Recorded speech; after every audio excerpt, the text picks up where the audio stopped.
ஓம் சைராம், ஜெய் சைராம். என் அன்பின் பிரியமே, உனக்கு இனி ஒவ்வொன்றாக நல்லது நடக்கத் தொடங்கப் போகிறது. நல்லது மட்டுமே நடக்கப் போகிறது. நீ பட்ட துன்பங்கள் அனைத்தும் உனக்கு முடிந்துவிட்டது என் குழந்தையே. உன் தந்தையான என்னை நம்பு. ஒரு இடத்தில் 1000 பசுக்கள் இருக்கின்றன. தன் தாயை தேடி வரும் ஒரு கன்று அந்த 1000 பசுக்களில் தன் தாயை சில நொடிகளில் கண்டுபிடித்து அதனிடம் சேர்த்து விடுகிறது. அதே போல ஒருவன் செய்யும் வினையின் பயனானது அவன் எங்கிருந்தாலும் அவனை கண்டுபிடித்து அவனை சென்றடைந்துவிடும். வினையை விதைத்துவிட்டு அறுவடை காலத்தில் சாமர்த்தியமாக வெளியூர் சென்று விட்டாலும் வினையிடமிருந்து யாரும் தப்ப முடியாது. வினையை விதைத்தால் வினையை அறுவடை செய்தே ஆக வேண்டும். உப்பை தின்றவன் தண்ணீர் குடித்தே ஆக வேண்டும். நாம் அனைவரும் நன்மை செய்கிறோமோ தீமை செய்கிறோமோ என்று இறைவன் கண்காணிப்பு கேமரா வைத்துக்கொண்டு பார்ப்பது இல்லை. நீ என்ன வேண்டுமானாலும் செய்து கொள் என்று நமக்கு பூரண சுதந்திரத்தை கொடுத்து விட்டான். ஆனால் உன் செயலின் பலனை நீதான் அனுபவிக்க வேண்டும் என்ற நியதியையும் அழுத்தமாக வைத்துவிட்டான். நீ உன்னுடைய பையில் நல்ல பழங்களை போடுகிறாயா அல்லது சருகுகளையும் அழுகிய பழங்களையும் போடுகிறாயா என்று யாருமே கண்காணிப்பது இல்லை. ஆனால் நீ சேகரித்ததை நீதான் சாப்பிட வேண்டும் என்பதை மட்டும் மறந்துவிடாதே.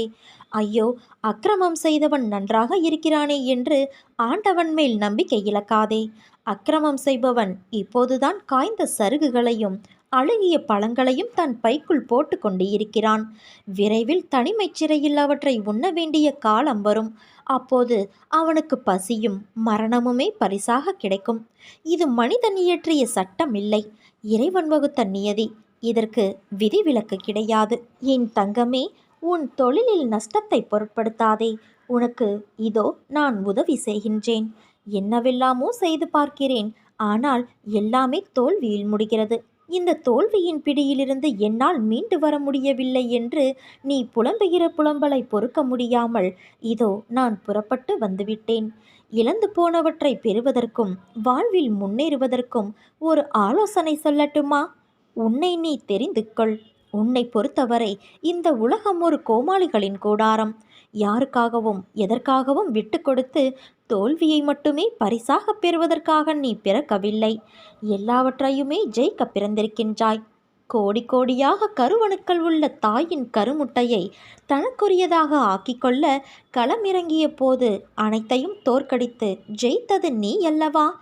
உணர்வுகளும் உறுப்புகளும் உருவாகாத அந்த காலத்திலேயே கோடி பேர்களை ஜெயித்த நீ இப்போதோ இந்த நிலையிலா ஒரு சிலரிடம் தோற்கப் போகிறாய்?